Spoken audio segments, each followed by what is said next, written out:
Hey everyone, welcome back to Hitch to Hike. Today, we are taking you through our 7 day trip across Athens, Santorini, and Crete in Greece. We'll share all the details you'll actually need to plan your own Greece adventure, especially if you're traveling from India like us.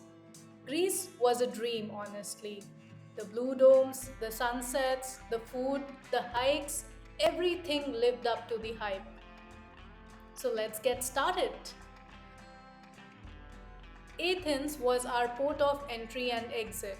The day we landed, we got a SIM card at the airport itself and caught a metro straight to the city center. The city is well connected by public transport. Metro made it super easy to get around. It's clean, quick, and cheap. Just grab a 24-hour pass for around 4 euros and you're good. Our key agenda in Athens was to explore the Acropolis and the Parthenon. The tickets cost us around 20 euros each, and there are specific visitor slots, so plan well. They let the crowds in batches to avoid overcrowding up there. That's why the slots. The place gets pretty crowded from 10 a.m. till 4 p.m. So if you want to spend some peaceful time among the ruins, try and get there early at around 8 a.m. The place looks magical in all its golden glory in the night time, so do make a point to be there in the area after sundown as well. We could only spend one full day in Athens, but if you have some more time at hand and you're a history buff, this ancient city won't disappoint you. We booked a budget stay at the Socrates Hotel. It is right next to a metro station and pretty close to the Acropolis. We got lucky with the balcony view from our room. It offered amazing sunset views and windmills on hills far out in the horizon. Next up, one of our dream destinations of all time, Santorini. To get to Santorini, we took a budget friendly Ryanair flight from Athens. There are flights every other hour from the capital. Ferry is another option to get to Santorini, but flights are faster. It took us a sweet 1 hour flight from Athens to Santorini. Flying in gives you the most insane views of the island from above. Our Airbnb host was kind enough to send a cab for us to the airport. It helps to get your cab arranged in advance as there are limited cabs on the island. We realized that the island is quite unique in terms of its winding steep paths and staircases. Luckily, we were light on luggage, so navigating those steps wasn't too tough. You too can pack accordingly. We chose to stay in Fira, in a cute little Airbnb. Fira is slightly cheaper than Ia. It cost us 100 euros a night. Find the link to the accommodation in the description below. We were a 10-minute walk from the bus stop. In our view, the best way to get around the island is by public bus. It is quite affordable, frequent, and reliable. The minimum fare per trip is 1 euro per person, and the maximum you'll end up paying for a trip is up to 3 euros. Buses start as early as 7 a.m. and run until the late night on all the major routes. You can pay for the tickets via cash or your credit card. Another fun way to get around on the island is on an ATV, but we don't recommend that if you've not driven this before. Cars and scooters are available for rent as well, but it can get expensive as compared to commuting by bus. All those pictures and videos you see of Santorini in those songs and movies are of this tiny, beautiful village called Ia. Nothing prepares you for Ia, it's literally like stepping inside a postcard. White houses, blue domes, and winding alleyways. Everything just seems so magical. The one thing you need to navigate well in Ia are the tourist crowds. Once you've learned how to do that, then nothing can ruin your time in Ia. The best way to avoid the crowds is to stay on the island and not be in a rush. A lot of tourists make a pit stop at Ia as part of their cruise excursions. Check the cruise arrival and departure times to plan your time accordingly. If you're in Ia before 10 a.m. or after 7 p.m., you'll absolutely love the leisurely, no crowd experience. Ia is as beautiful during the day as it is after sundown. The lights just make the place seem magical. We spent 2 full days at Ia. There is so much to explore here. Here is our must do list for you. The first thing you have to do at Ia is catch the famous sunset. It is drop dead gorgeous. It is so beautiful that people queue up to catch a glimpse of it 2 hours in advance. Grab your spot before all the cliffside spots get taken. And guess what? The crowds clap after the sun sets. We had no idea about it. Yeah, that's a thing. Everybody claps, and it's adorable.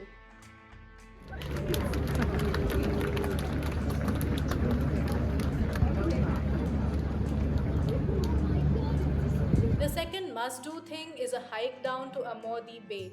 It is 300 steps downhill. You will find clear waters and taverns here. It is a great spot for a swim, and the adventurous ones also take to cliff jumping. Climbing back can be a bit of a task. If you're tired though, you can hire a pony or even an Uber. Both can cost you quite a bit though.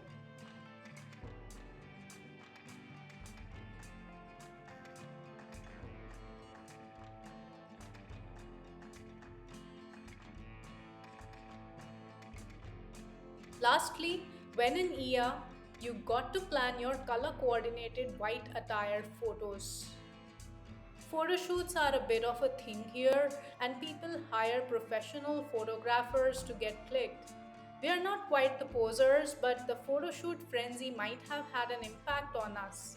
We made quite the effort to get clicked in some prim and proper getup, something we haven't done at any other place so far.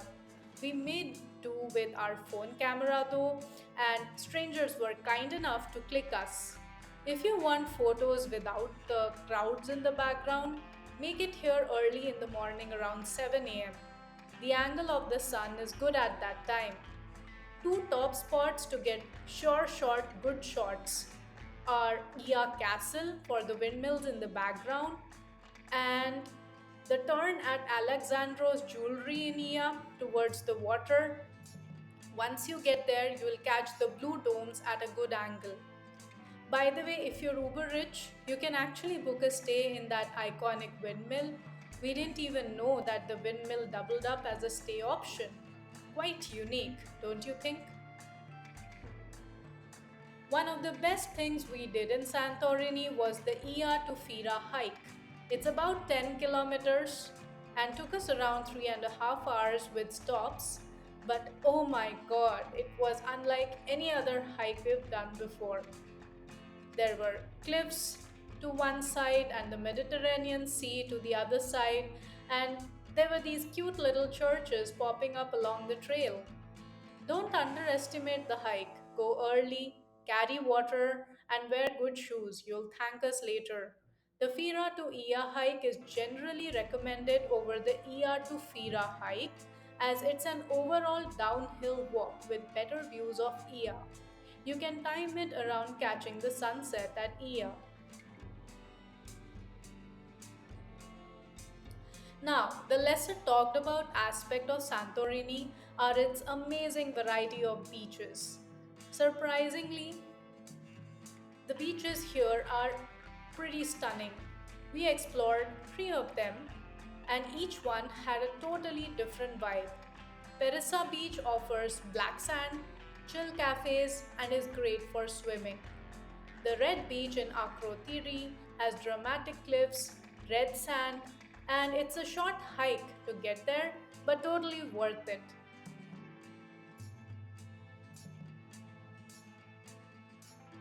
And then there's Kamari Beach. It has a great vibe and is less crowded than Perissa. It's another black sand beach. Carry your snorkeling kit as the water is simply teeming with colorful Mediterranean fish. We got to the beaches by bus, about 180 euros per ride from Fira, super frequent. But yeah, it gets packed in peak hours, so plan ahead.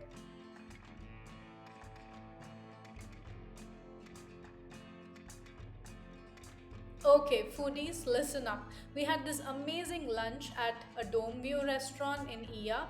There are quite a couple of these restaurants which offer amazing cliff views. They can get expensive, but do plan at least one meal there. Also, you have to try the Greek gelato. There's this tiny dessert place in Ia called Lolita that offers homemade gelato. It is yum. If you're a vegetarian, no need to worry. There's a lot of variety on the island. In fact, we found this favorite falafel place of ours that served everything vegan on their menu. After 4 dreamy days in Santorini, we took a ferry to Crete, booked through Sea Jets. It cost us around 45 euros per person, and the ride was about 2 hours. Comfortable, scenic, and smooth. Heraklion surprised us. It felt more local and more relaxed. We spent the day at Amudara Beach and then later walked around the city center, grabbed coffee near Lion Fountain, and ended the day at a little beach spot near Koulis Fortress.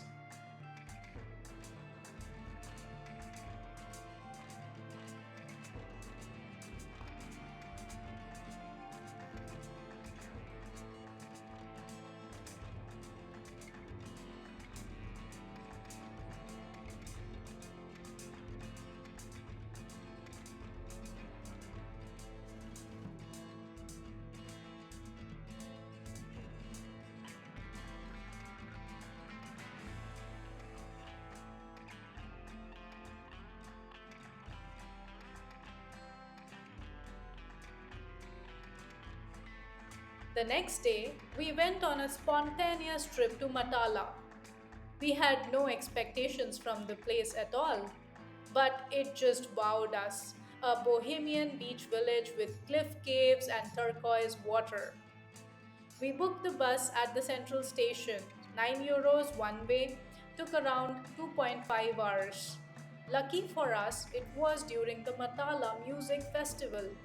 It had live music, beach dancing, and the quirkiest crowd ever. If we had more time, we would have headed to Chania.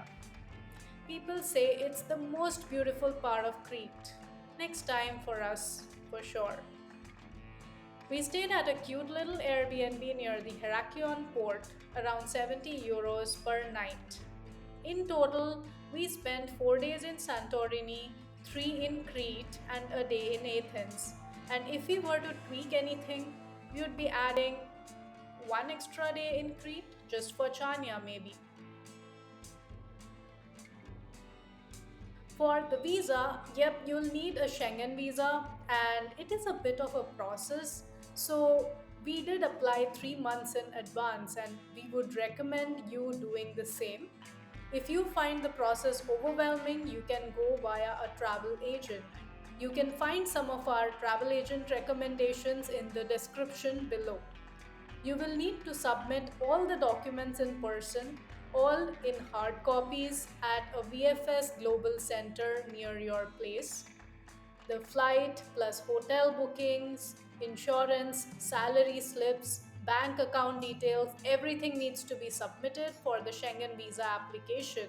And it requires you to book and show proof of your to and fro flight tickets plus your accommodation. So make sure you make refundable bookings in case your visa does not come through.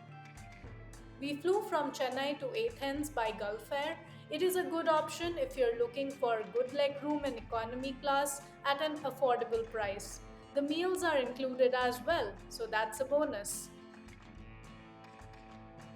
If you're a couple planning this from India, book flights and ferries early. Airbnb is great for a local vibe of the place and to balance your budget. Use buses, hike a lot, and don't overplan. Greece is about wandering. This is one place we don't want you going in the off season. Go to Greece in the peak tourist season, late May or June to September. You'll miss out on all the lively shops and the music and the restaurants in the off season. Don't go island hopping, please. Choose one or two islands and stay put. There's so much to do on every island. And of course, don't forget to follow us on Instagram at Hitch to Hike for behind the scenes and tips we didn't have time to share here. If you made it this far, thank you for watching. Don't forget to like, subscribe, and hit the bell icon. See you in the next video. Bye bye.